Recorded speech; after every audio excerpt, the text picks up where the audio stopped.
today I'm gonna go to school as our Stitch play and Anak.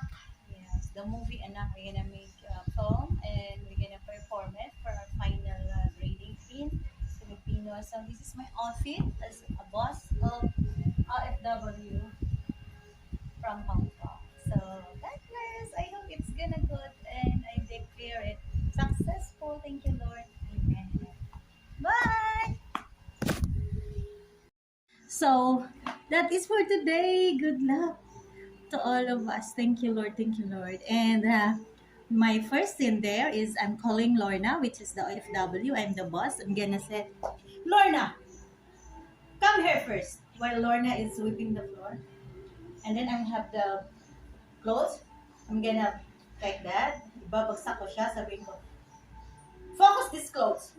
Wash this, iron this, clean all the house, wash car, because soon we're gonna go back to your country.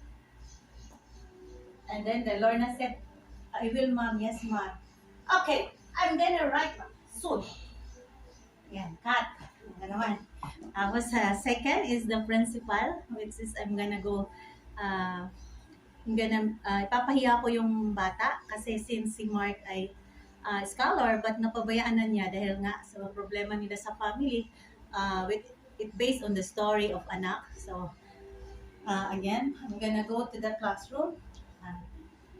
Then, principal like that. Mr. Reyes, stand up. Like that. Nasabi mo na ba sa nanay mo? Kailan mo sasabihin? Or pwede rin sabihin, dumating na ba ang nanay mo galing Hong Kong? Kailan mo sasabihin?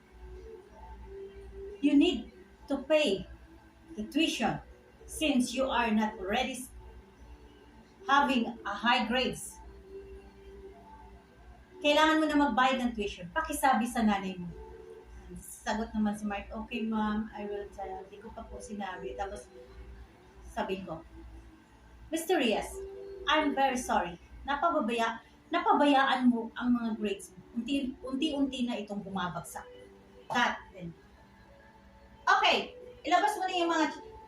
Okay, ilabas ang mga chairs. At may gagawin tayo today.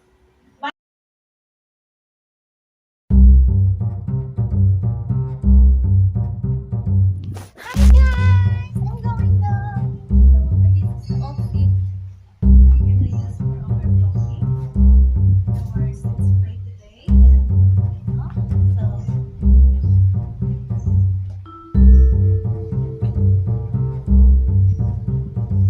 Thank you.